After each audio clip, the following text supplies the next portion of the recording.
The perfect plan. The alarm shrieked at 5:30 sharp. Ethan remained stubbornly still until the second blast, each ring a tiny jackhammer chipping away at his resolve. Sleep had been a battlefield, the Innovate Now logo, a twisted eye resembling a sneering mouth, playing on repeat behind his closed eyes. He stabbed the snooze button, his pulse already a frantic drum solo. Today loomed. He swung his legs over the edge, the floorboards a frigid slap against his bare feet. First, the ritual. Predictability was the ballast in the turbulent sea of his nerves. He cranked the shower to inferno temperatures. He imagined the water scouring away the tendrils of doubt, the swarm of what-ifs clinging to him. Peppermint shampoo, the scent promised invigoration, but today it was just another sharp sting. Then, breakfast. Oatmeal. Inevitably oatmeal. He doled out the flakes with the precision of a chemist, adding a scattering of blueberries, a sugar-coated shield against the rising tide of anxiety. He ate with slow deliberation, each mouthful chewed 30 times, a mindful eating mantra gleaned from some self-help guru. Donning the navy suit, a careful balance of conservative and contemporary, Ethan confronted his reflection. He combed through his dark hair, already spotting silver threads glinting near his temples. He looked younger than his soul felt. "Right, Ethan," he muttered to the mirror, his voice a shaky echo. "You've got this. Prepared. Qualified." The reflected man remained skeptical. Ethan adjusted his tie. "They need someone with your skill set, someone with your drive." He tried for confidence, but the words rang hollow even to him. A change of strategy. He closed his eyes and conjured success. He pictured himself at Innovate Now, fielding questions with unwavering poise, captivating the interviewers with his insights and zeal. He visualized the handshake, the definitive words, "Welcome aboard." He clung to that image like a drowning man to driftwood. Opening his eyes, he plastered on a smile. Strained, unnatural, but preferable to the grimace it replaced. "You can do this," he affirmed, a touch more conviction lacing his tone. He moved to his desk, a monument to order. His resume, printed on substantial stock, lay paramount, smooth and untouched. He lifted it, his fingers tracing the crisp edges. He knew every syllable, every achievement, every attribute. Weeks had been dedicated to its perfection, tailored meticulously to Innovate Now's specifications. Below resided his portfolio, a carefully chosen anthology of his finest endeavors. He leafed through the pages, each project a testament to his prowess and commitment. A website crafted for a local charity, a mobile app devised for a fledgling enterprise, a marketing campaign orchestrated for his previous employer. Each held a piece of himself, a reflection of his innovation and diligence. He lingered on a spread showcasing a complex data analysis project. Months he had toiled over spreadsheets, wrestling numbers, extracting invaluable insights. It had been demanding, infuriating at points, but ultimately fulfilling. The board had even been impressed with his presentation. A jolt of self-assurance surged through him. He was talented. He was capable. He did bring something to the table. He inhaled deeply, held it for a beat, then released it slowly. The anxiety hadn't evaporated, but it had receded, replaced by a fragile flicker of hope, a spark of resolve. He seized his briefcase, performing a mental inventory, resume, portfolio, references, a reliable pen, and a small bottle of water. He checked his watch. 6:45 a.m. Ideal. Plenty of leeway to navigate the city's infamous traffic to innovate now. He approached the door, his hand hovering above the knob. He envisioned the modern, glass tower, the vibrant, buzzing atmosphere, the challenging, rewarding work. He craved this job with an intensity that bordered on desperation. This was his opportunity to prove himself, to contribute meaningfully, to finally capture the success that had eluded him. He opened the door and stepped into the hallway, ready to confront the gauntlet. The meticulously conceived plan was in motion. Impossibilities were moot. The unforeseen delay. The silence slammed into him like a brick wall. Ethan shot up, his pulse a frantic drum solo against his ribs. 6:30. His usually impeccable inner clock had betrayed him. He groped for his phone, the glass surface treacherous beneath his clammy fingers. A dead screen stared back, refusing to yield to his desperate stabs. Of all mornings, it chose today to expire. A choked sound escaped him. The Innovate Now interview. 7:30. Across town. He was already drowning in lateness. He catapulted himself from the bed, stumbling over the gym bag, a monument to yesterday's good intentions. A wave of dizziness threatened to pull him under. This couldn't be real. He was a paragon of punctuality, a trait ingrained so deeply it served as armor against the inner turmoil he perpetually battled. His compact apartment became a treacherous maze. Clothes exploded from the closet, a chaotic flurry of fabrics rejected in moments. He battled with his tie, the silk constricting into a suffocating coil. The mirror showed a stranger, eyes wide and haunted, hair a rat's nest, a raw portrait of panic.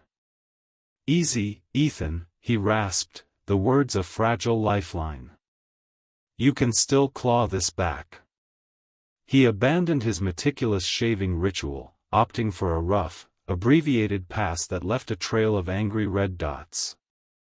Toothbrush jammed in his mouth, he hunted for his keys, a chilling premonition tightening its grip. Where were they? He distinctly remembered placing them on the counter, beside his wallet. There they were, mocking him from their hiding place amidst a neglected stack of bills and junk mail. He snatched them up, nearly toppling a precariously balanced tower of cookbooks. The door slammed shut with unnecessary force, echoing his inner turmoil. He pounded down the stairwell, bypassing the elevator, his leather dress shoes a staccato rhythm against the unforgiving concrete. Each footfall amplified the dread gnawing at him. He pictured Mr. Sterling, the Innovate Now CEO, a man whose reputation preceded him like a looming storm cloud, impatiently checking his Rolex, his face a mask of Arctic displeasure.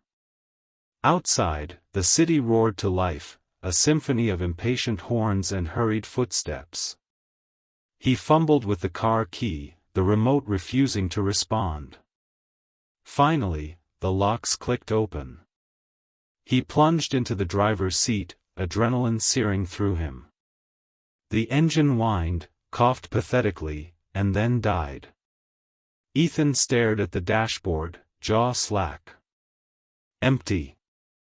The fuel gauge needle pointed accusingly to D, a crimson harbinger of doom.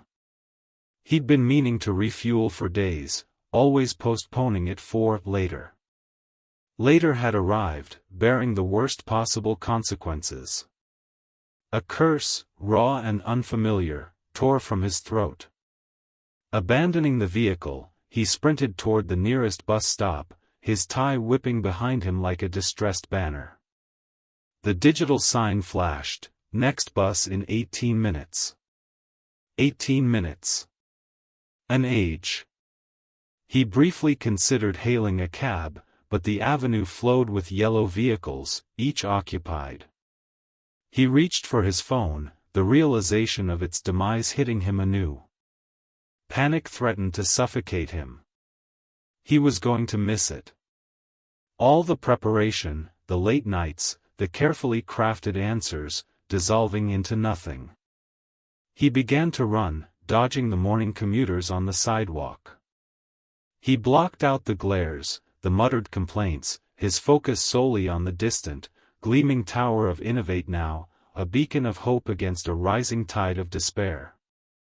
His lungs burned, his muscles screamed, but he pressed on, propelled by a potent cocktail of desperation and self-reproach. He had to get there. Everything hinged on this. His future, the meticulously constructed illusion of competence, depended on it. He dared a glance at his watch. 7:22. He was officially, undeniably, catastrophically late. The knot in his stomach twisted tighter. He was going to fail. A test of character. Ethan tugged at his tie, the silk suddenly a constricting band. He glanced at his watch again. 8:47 a.m. Dead on. Any deviation from his meticulously crafted schedule sparked a nervous flutter in his chest. The Ether Dynamics interview was paramount, his future balanced precariously on its outcome. Rounding the corner of Elm, a cascade of oranges scattered across the sidewalk. Kneeling amidst the citrus wreckage was Eleanor Ainsworth, the city's notoriously exacting head librarian, her brow furrowed with distress. He knew her reputation, murmurs of draconian late fees and unforgiving policies that circulated among his former colleagues. Ethan froze. His carefully orchestrated schedule fractured. 8:48 a.m. 10 minutes allotted for the walk from the bus, a contingency for a stoplight even. A fruit-related calamity involving a senior citizen? Unforeseen. He worried his lip, a nervous tic he fought to suppress. An internal battle raged, ambition versus empathy. Get a move on, Ethan. You're cutting it close. But she clearly needs a hand. Just look at her. Someone else will assist. This is your shot at a new life. What sort of person leaves someone floundering? Oblivious to his inner conflict, Eleanor struggled with the errant groceries, her movements marked by age and evident discomfort. Her knuckles were swollen, her hands trembled slightly. He noticed the wince creasing her face as she reached for a fallen orange. 8:49 a.m. He tightened his grip on his briefcase, the leather biting into his hand. He pictured Mr. Harding, the hiring manager, his expression hardening as Ethan offered a flustered explanation for his lateness. The interview, his carefully crafted responses, dissolving into a stammering mess. A vision of his mother filled his mind, laboring through double shifts at the diner to finance his education. The crushing weight of student debt, the endless applications, the relentless rejections. This wasn't merely a job, it was a chance to finally alleviate her burdens, to carve out a life unburdened by financial worries. 8:50 a.m. Ethan squeezed his eyes shut for a fleeting moment, fighting back a surge of anxiety. He could justify it. He could convince himself that another passerby would intervene, that he was simply being prudent, safeguarding his prospects. Yet, the image of Eleanor's strained face remained, a silent indictment. He blinked. The decision, though wrenching, was made. "Mrs. Ainsworth," he inquired, his voice surprisingly steady. Eleanor looked up, startled. "Ethan Bellwether? Well, isn't this a surprise?" He knelt beside her, disregarding the soft squish of broken eggshells beneath his knee. "Allow me to assist you with that." Together, they attempted to rescue the remaining groceries.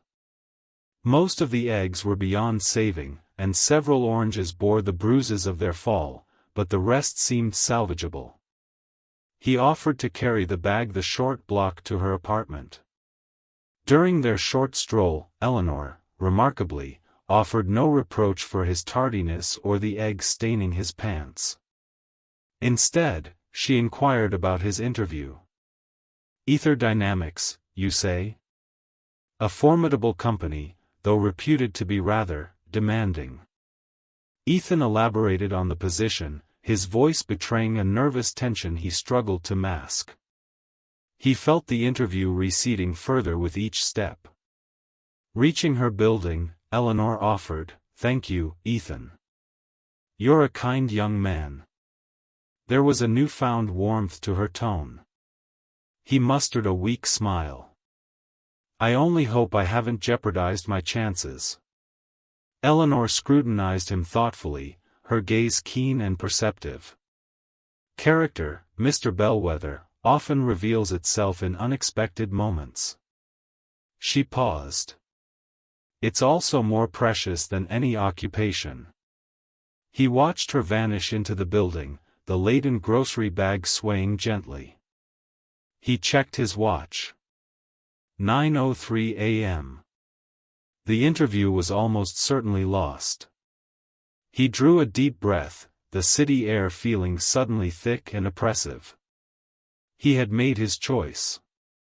He had committed to his decision. Now, he had to bear the consequences. Kindness repaid. The plastic bag strained against Ethan's grip, the weight of canned peaches and brittle crackers a dull ache in his arm. Eleanor, her breath coming in short, shallow puffs, pointed towards a weathered brick building a few blocks down. "That's it, dear. Number 12. Ethan adjusted his tie, the knots suddenly feeling too tight. Every second he spent walking with Eleanor was a second lost to innovate now. He tried to quell the rising tide of panic. Punctuality was practically stitched into his DNA. Late was unacceptable, a personal failing of epic proportions. "Here, let me take some of that," Eleanor offered, reaching for the bag. Her hand, gnarled with age, trembled slightly. "Nonsense," Ethan said, forcing a smile. "I've got it. Besides," he added, hoping to lighten the mood, "these peaches look like they could fend off a small army." Eleanor chuckled, a dry, papery sound. "They're my guilty pleasure. Doctor tells me to watch my sugar, but what's life without a little sweetness?" They walked in silence for a few moments, the only sound the rhythmic tap of Eleanor's cane against the cracked sidewalk. The air hung thick and humid, carrying the scent of exhaust fumes and blooming honeysuckle. "You're a good young man," Eleanor said suddenly, her voice surprisingly strong. "Not many would have stopped to help an old woman like me." Ethan shrugged, embarrassed. "It was nothing, really." "Oh, it's always something," Eleanor countered. "It's a choice. A conscious decision to be kind. And those choices, those small acts of kindness, they ripple outwards.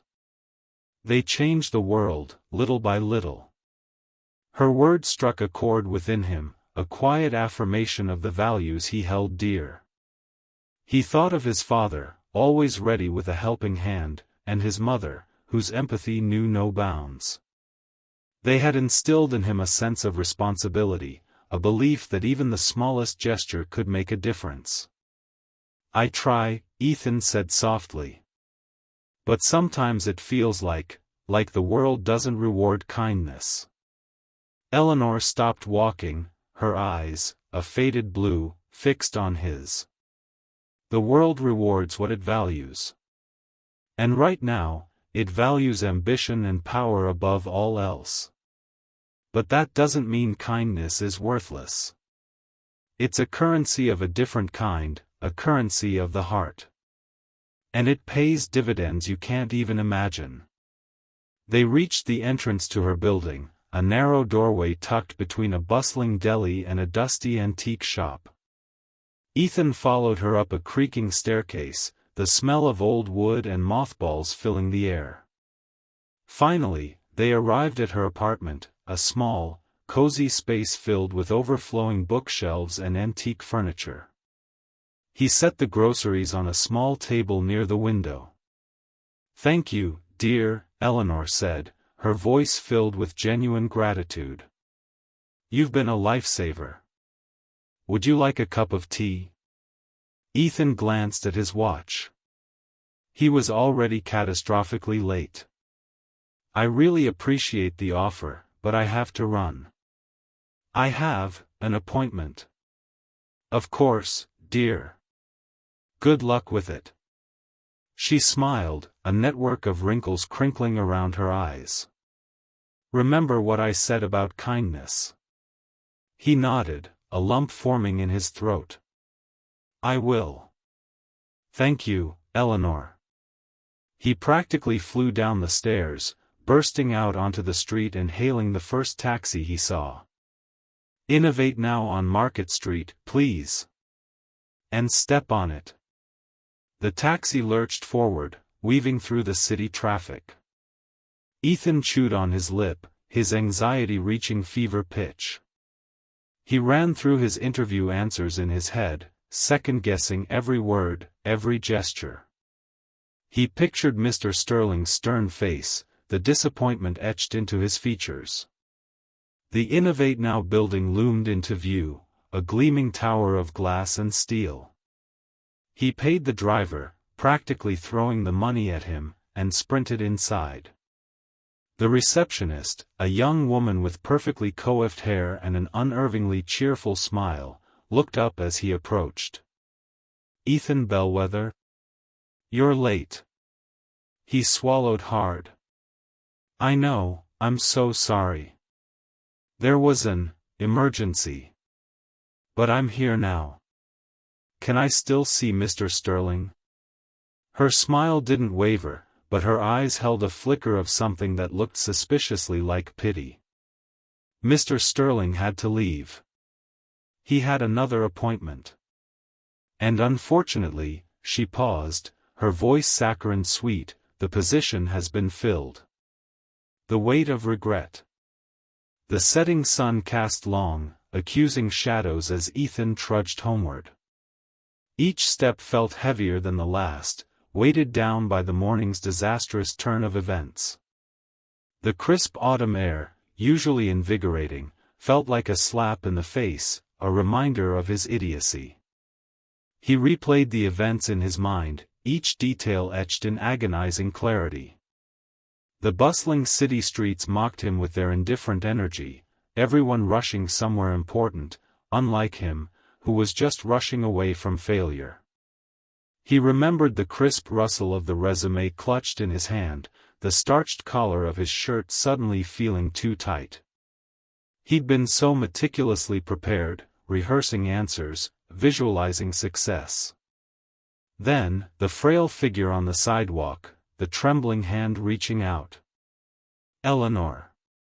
He'd acted without thinking, propelled by an instinct he now bitterly questioned. "Are you all right, madam?" he'd asked, his voice laced with concern. Her response, a weak, "Oh, dear, I seem to have taken a tumble," still echoed in his ears. He'd helped her up, retrieved her scattered belongings, and listened to her rambling story about a misplaced bus pass and a desperate need to reach the bank. "Thank you, young man," she'd said, her eyes twinkling with a strange intensity. "You're a good Samaritan." A good Samaritan who missed the most important interview of his life, he thought now, the taste of bile rising in his throat. He unlocked his apartment door, the familiar click sounding like a death knell. The small space felt suffocating, the posters on the wall, once sources of inspiration, now glaring reminders of his stalled ambitions. He tossed his briefcase onto the worn sofa, the thud a pathetic exclamation point to his misery. He wandered to the window, overlooking the courtyard below. The vibrant colors of the flowerbed seemed to mock his gray mood. He remembered Eleanor's face again, the genuine gratitude in her eyes, the slight tremor in her hand as she squeezed his. Perhaps, she had said, this chance encounter was meant to be. Meant to be? He scoffed inwardly. Meant to be unemployed, struggling to pay rent, and forever haunted by the ghost of what could have been. He sank into the armchair, the worn fabric offering little comfort. He closed his eyes, trying to block out the incessant replay of the morning. But the images persisted, a relentless montage of missed opportunities and questionable decisions. The phone remained silent, a stark testament to his failure. No call from HR, no email confirming a second interview. Just the deafening silence of rejection. He remembered his father's words, drilled into him since childhood: punctuality is a virtue, Ethan. It shows respect, responsibility. He'd always lived by that principle, terrified of letting anyone down. Yet, today, he'd let himself down, and perhaps, even worse, he'd let his father down. He thought of Eleanor again. Was it possible that she knew? That this was some kind of test, a twisted game designed to assess his character?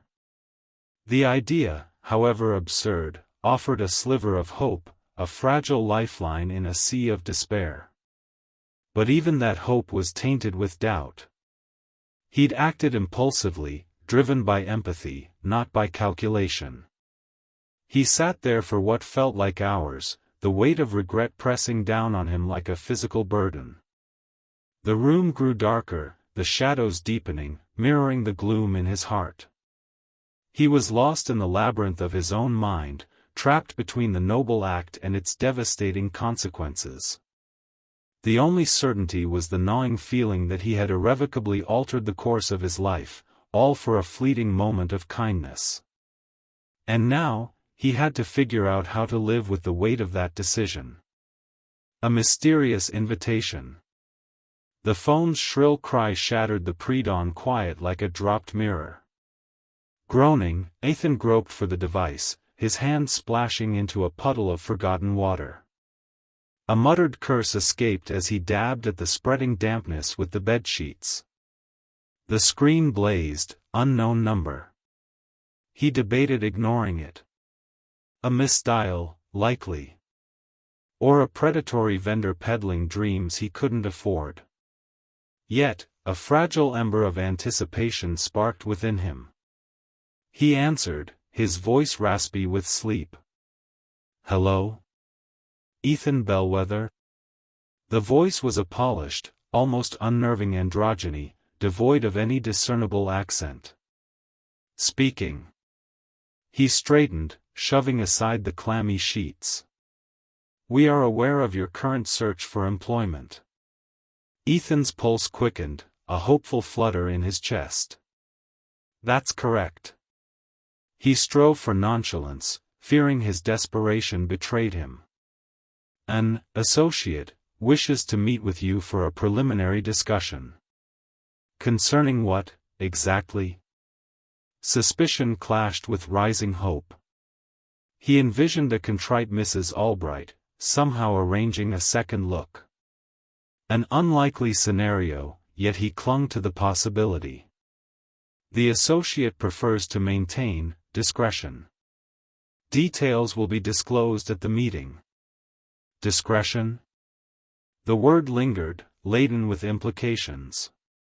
This felt less like a job offer, more like something else entirely.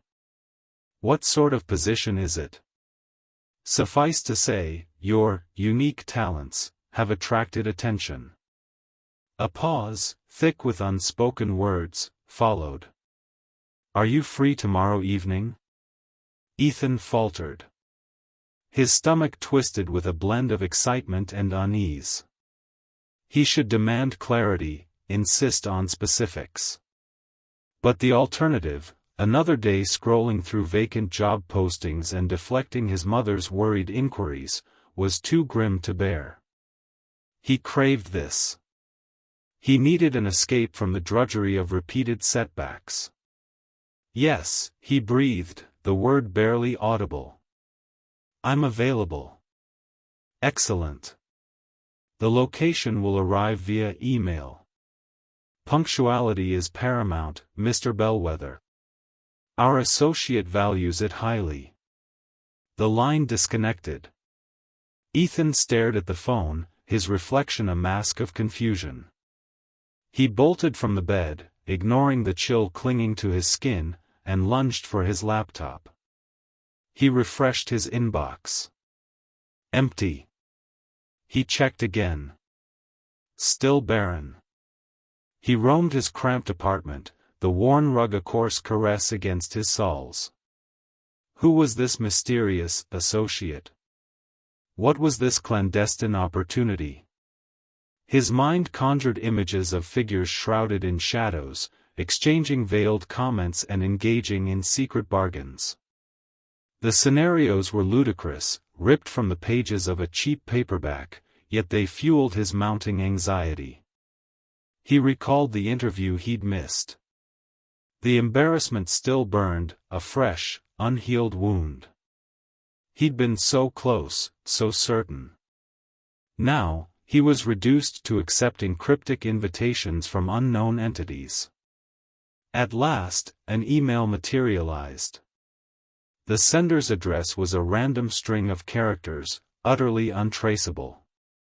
The subject line was bare. The message was simple, an address and a time, 8 p.m. Tomorrow. The address pointed to a neglected sector of the city, a maze of warehouses and shuttered factories on the city's fringe. The kind of place where lamplight stuttered and stray dogs held dominion. He clicked, bringing up a map.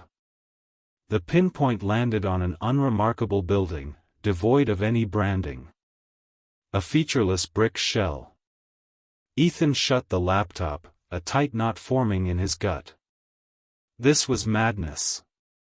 He should dismiss it, delete the message, pretend the call never occurred.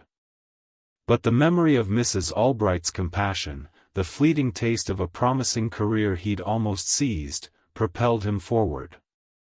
He owed it to himself, he rationalized, to at least investigate. He'd attend the meeting, pose some questions, and if anything felt amiss, he'd simply leave. He took a deep breath, striving to subdue the rising wave of apprehension. He would arrive promptly. He would conduct himself with courtesy. He would maintain a professional demeanor. He could only pray he wasn't walking into a trap. The revelation. The automatic doors of Ainsworth Industries sighed open, admitting Ethan into a cathedral of polished stone where silence thrummed with consequence. It felt galaxies removed from the peeling paint and institutional aroma of the unemployment office. The manila envelope felt flimsy in his damp hand, its contents a self-portrait he no longer recognized. He was an anomaly, a glitch in a system he couldn't comprehend. The air conditioning bit with Arctic ferocity, prickling his skin even beneath his worn jacket. A pristine reception station stretched across the expanse, a monument to corporate sheen. Behind it sat a woman whose arched brows telegraphed disdain. Name and business? Her voice was as sculpted as her face. Ethan Bellwether. Appointment with Ms. Ainsworth. The name felt clumsy on his tongue. Her eyebrows tilted skyward another notch. Crimson lacquered nails clicked on the keyboard, a staccato rhythm of judgment. One moment, please. Ethan shuffled, the sound of his scuffed shoes a discordant note on the immaculate floor.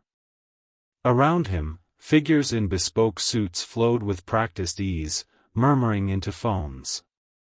He'd stumbled into a parallel reality, a realm where triumph was practically guaranteed. At long last, the receptionist's laser gaze returned. The executive elevator will take you to the top floor. A perfectly formed hand indicated a row of elevators, their surfaces like liquid night. The ascent was swift and hushed. Ethan scrutinized his reflection in the mirrored walls, barely recognizing the apprehension etched there. He smoothed his jacket, regretting his wrinkled shirt. A discreet chime announced his arrival, revealing a private reception area even more lavish than the first. A woman with a kind face and radiant smile greeted him. "Mr. Bellwether? Ms. Ainsworth is ready for you. Please, follow me." She guided him down a gallery of framed moments, smiling faces, innovative breakthroughs, and Ms. Ainsworth herself, pictured with dignitaries, accepting accolades, always radiating quiet command. The final portal, crafted from ebony wood with an almost invisible design, was a statement in itself. After a gentle knock, the young woman ushered him inside. He entered an office flooded with sun, strained through colossal windows showcasing an awe-inspiring cityscape. The space was immense, exquisitely curated with both avant-garde pieces and antique treasures, a marriage of future and past. Behind a vast mahogany desk sat Eleanor. Not the Eleanor he'd assisted at the grocery, wrestling a bag of bruised fruit. This Eleanor was erect, her silver hair a flawless sculpture, her eyes keen and sharp behind frameless spectacles. The shapeless cardigan was gone, replaced by a flawlessly tailored suit the color of midnight. The metamorphosis was astounding, almost unreal. Ethan's jaw slackened. "Eleanor," he managed, the word a hushed question. A slow smile blossomed on her face, the wrinkles around her eyes etching themselves in his memory. "Please, Ethan, have a seat."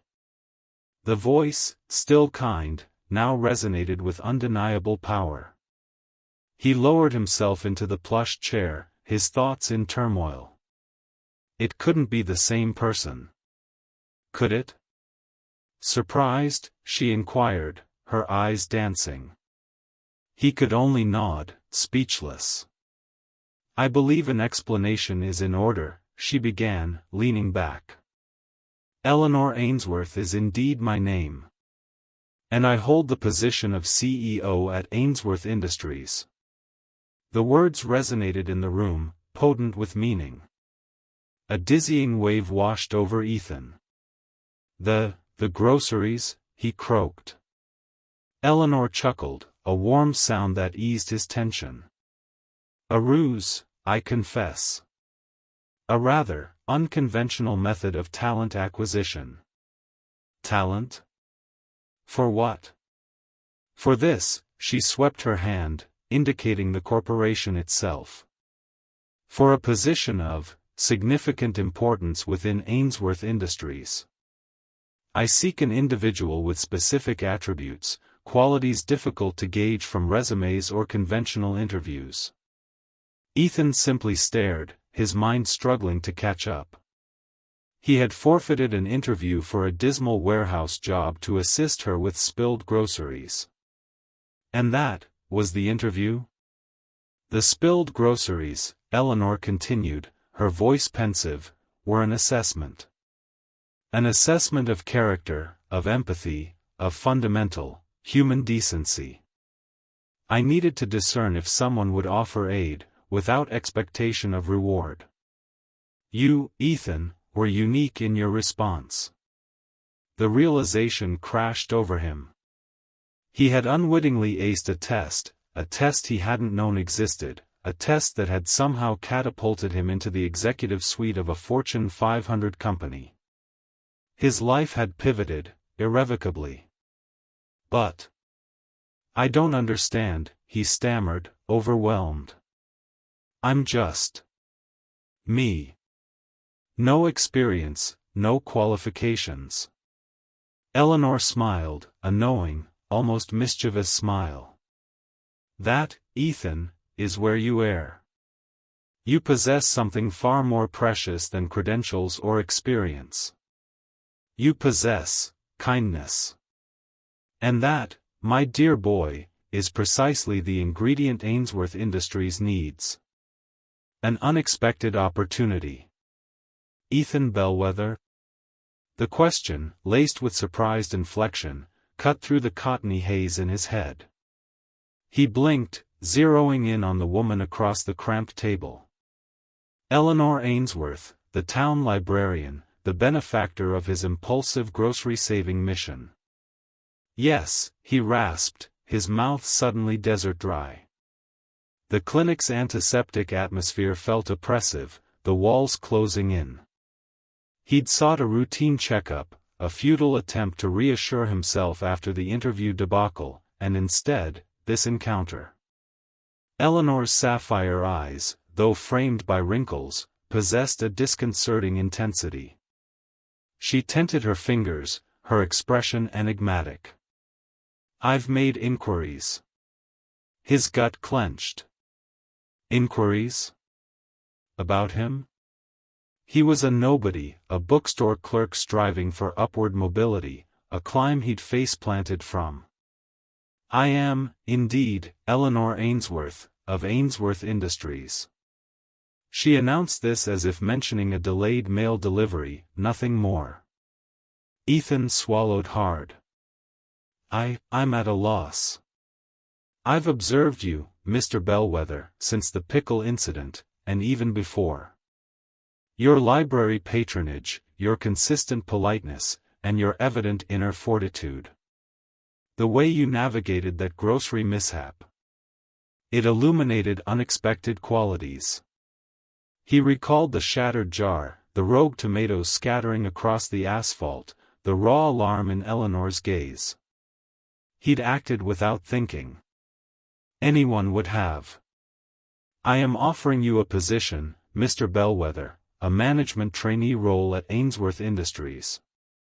Her words hung suspended, shimmering with implausibility. A management trainee? At Ainsworth? He'd pursued that aspiration for ages, honing his resume, perfecting practiced responses, envisioning triumph. He'd imagined glittering boardrooms and meticulous risk analysis, not this. This surreal, almost farcical proposition in a medical waiting room. His tongue felt cumbersome. But, the interview. "I missed it." Offered no explanation. Eleanor dismissed his objection with a wave. "The formal interview is mere procedure. I trust my own judgment. I discern potential in you, Mr. Bellwether. Unrefined, perhaps, but potential nonetheless." He stared, struggling to reconcile the image of the kindly librarian in her cardigan with that of a formidable CEO. The contrast was jarring. His mind reeled, a tempest of bewilderment, disbelief, and a nascent, desperate hope. "Why," he finally managed, his voice hoarse. "Why me? Countless others possess superior credentials." Eleanor leaned forward, her gaze unwavering. "Credentials are secondary. I seek something deeper than mere qualifications. I need integrity, spontaneous generosity. Someone who cherishes human connection. You demonstrated those virtues that day, Mr. Bellwether. And frankly, those who attended the interviews were wanting. They view Ainsworth Industries as a rung on a ladder. I desire someone who will nurture its growth, care about its future."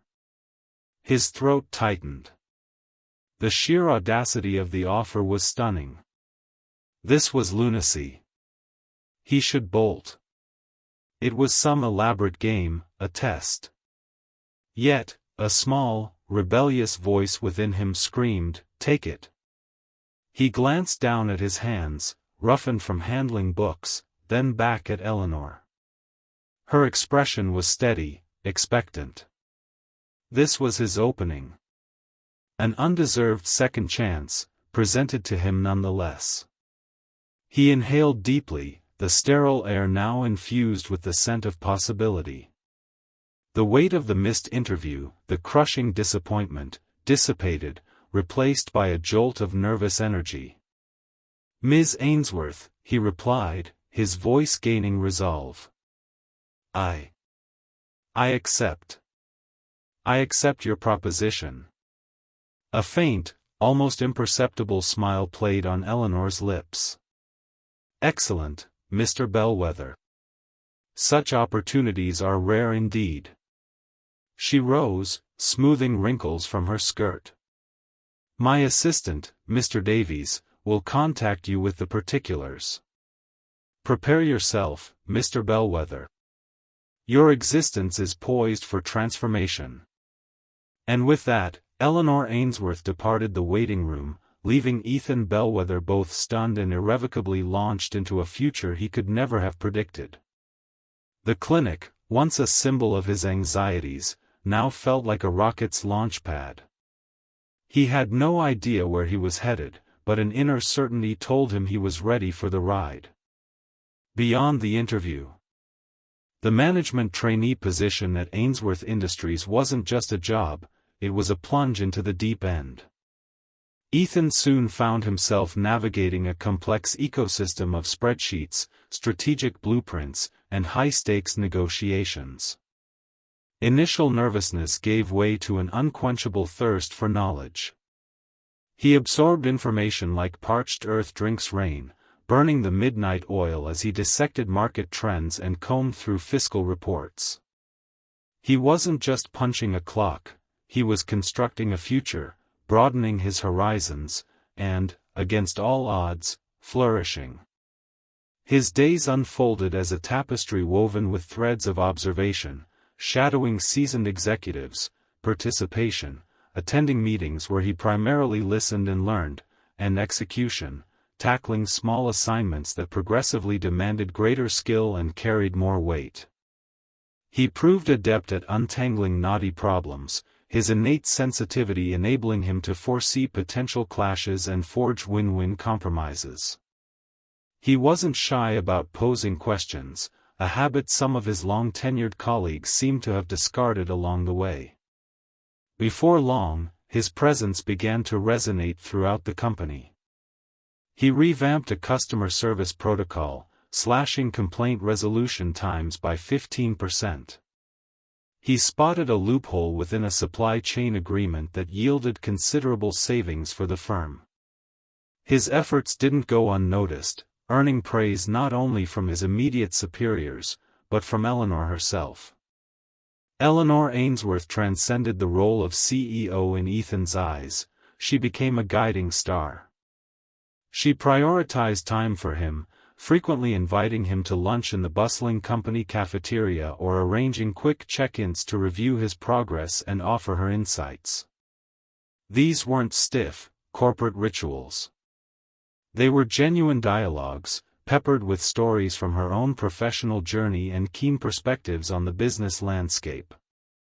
"The numbers matter, Ethan," she commented one afternoon, swirling her coffee. "But they only sketch a partial picture. The full narrative resides within the people, your team, your clientele, your associates. Comprehend them, value them, and you'll decipher the business itself." He discovered the significance of principled leadership, the strength of transparency, and the delicate dance between profitability and higher purpose. Eleanor didn't just educate him on how to run an enterprise, she showed him how to lead with unwavering ethics.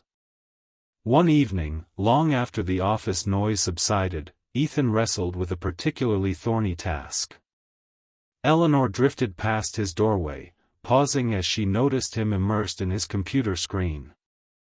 "Still grinding, Ethan?" she inquired, a warm smile illuminating her features. He glanced up, rubbing his weary eyes. "Just trying to crack this puzzle," he replied, indicating the intricate spreadsheet displayed on his monitor. She stepped inside, casually taking a seat. "Let's take a look." Together, they dissected the problem, Eleanor providing suggestions and perspectives Ethan hadn't yet considered. After what seemed like an eternity, they pinpointed the solution. As they leaned back, drained but satisfied, Ethan faced her. "Thank you, Eleanor," he expressed earnestly. "I'm not sure I could have managed without your help." She smiled. "You would have solved it, Ethan. You possess a gift for this. But sometimes, it's useful to have someone to brainstorm with." She paused, her expression turning contemplative. "You know, Ethan, when I first encountered you that morning, assisting that woman, I perceived something remarkable within you. It wasn't merely kindness. It was a sincere compulsion to act justly, even at a personal sacrifice. That's an extraordinary trait, and it eclipses any diploma or experience." Ethan lowered his gaze to his hands, recalling the chaotic frenzy of that morning, the bitter disappointment of missing the interview, and the unforeseen series of events that unfolded. Years marched on. Ethan soared through the ranks at Ainsworth Industries, surpassing even his loftiest expectations. He spearheaded groundbreaking initiatives, broadened the company's global footprint, and fostered a reputation as a just and effective leader. He remained true to Eleanor's teachings, consistently prioritizing integrity and empathy in his decisions. Standing by his office window one evening, surveying the sparkling panorama of the city lights, he mused upon his trajectory. He recalled the carefully constructed 5-year plan he had diligently crafted in college, the route he believed would guide him to achievement. He chuckled softly. Life, as it so often did, had steered him toward an altogether different destination. And that day, the day he skipped his interview, the day he chose to help a stranger, the day he inadvertently encountered his mentor, was not a debacle but an inauguration. It was a crucial juncture that shaped his career and his life in ways he could never have predicted. He discerned that success wasn't about scaling the corporate hierarchy or amassing riches. It was about generating a constructive impact, forging meaningful connections, and upholding his core principles. He now understood that the interview he missed was not a lost chance, but a deviation onto a path far more fulfilling than anything he could have planned. The real trial, he recognized, was life itself, and the sole means to pass was to be compassionate, to be truthful, and to be authentically himself. And he had aced it.